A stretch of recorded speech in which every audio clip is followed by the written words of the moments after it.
Hi, so welcome to my presentation on the efficacy of stem cell therapy for damaged skin.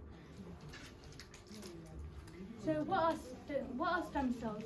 Stem cells are undifferentiated or partially differentiated cells that can develop into more specialized cells. Stem cells divide by mitosis, where the cell's DNA is duplicated and separated into two different strands that have the same genetic code. These are called daughter cells. These daughter cells have the possibility to either remain as stem cells or to further differentiate into a more specialized cell.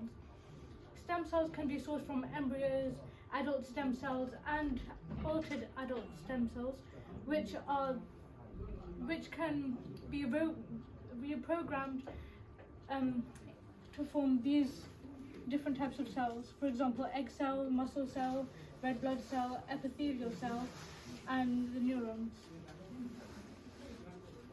So what is stem cell therapy? Stem cell therapy is the use of stem cells to treat or prevent a disease or condition. Typical conditions could be spinal cord injuries. Stem cells can help repair this damaged spinal cord through neuroprotection, axon sprouting, or regeneration. Where neuroprotection is the ability for therapy to prevent the death of existing neurons, and axon sprouting is a process where new nerve endings grow to make connections with undamaged nerves. So there are three different types of skin burns that can cause damage to a cell. These are first, second, and third degree burns. So first degree burns, while painful, will only affect the epidermis, which is the top layer of the skin over here. This layer does not contain blood vessels. There are second degree burns, which impact both the epidermis and the dermis, which is also the thickest layer of the skin. There is a dense collection of nerve endings here, so the pain and damage will be the most severe. Third degree burns are the most serious, with all three layers of the skin being affected. This poses the highest risk of complication, though they do not cause any pain because there are no nerve endings that detect pain in that region, and they are destroyed entirely. So one approach of solving this problem is skin grafting. Skin grafting is a surgical procedure that involves removing healthy skin from one area of the body, which is known as the donor site, and using it to cover damaged or burned skin. There are two types of skin grafts. There are split thickness grafts. This involves removing the epidermis and a portion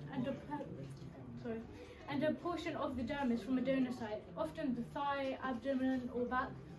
Surgeons use this type of graft to cover large areas of damaged skin. They also tend to be fragile and have a shiny or smooth appearance that is paler to the adjoining skin. These skin grafts do not grow as relevant. They can be patchy, shiny, and smooth, and they're more pale than the existing skin. These also don't grow as readily, so children may need to get multiple skin grafts when they grow older. Full thickness grafts involve removing all of the epidermis and the dermis from the donor site, which is usually taken from the abdomen, forearm, or above the collarbone. The grafts tend to be smaller pieces of skin that a surgeon typically pulls together in a straight line incision with stitches or staples. This is most often used on the face for a more cosmetic outcome, as it leaves the person with less scarring on the face. So there are many issues with skin grafting, which is why it isn't ideal. Most skin grafts are successful, but sometimes the transplanted skin can be rejected due to movement, which disturbs newly forming blood vessels. This is most likely to occur in higher degree burns. The effects of unsuccessful skin grafts include bleeding, inhibited scarring, and loss of hair growth.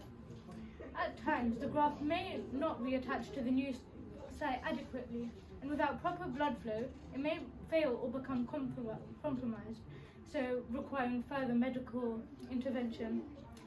Symptoms associated with this differ between people, but they can range from fevers and chills to redness, swelling and soreness, as well as darkening on the skin graft.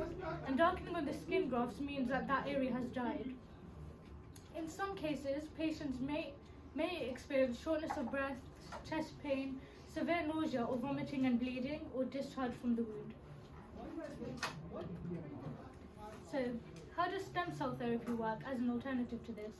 A patient's stem cells are used as a solution that is sprayed onto the wound site. These stem cells then differentiate into new cells which repair all 3 layers of the skin.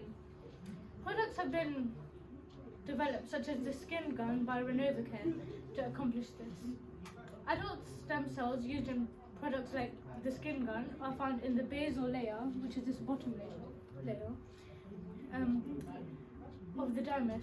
Stem cell therapy is also a great alternative to skin grafting with burns, as stem cells are more easily adapting to an area and they immediately rejuvenate the area of application, leaving a patient with less scars.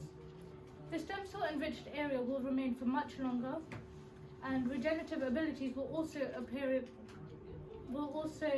improve the quality of the skin. Thank you.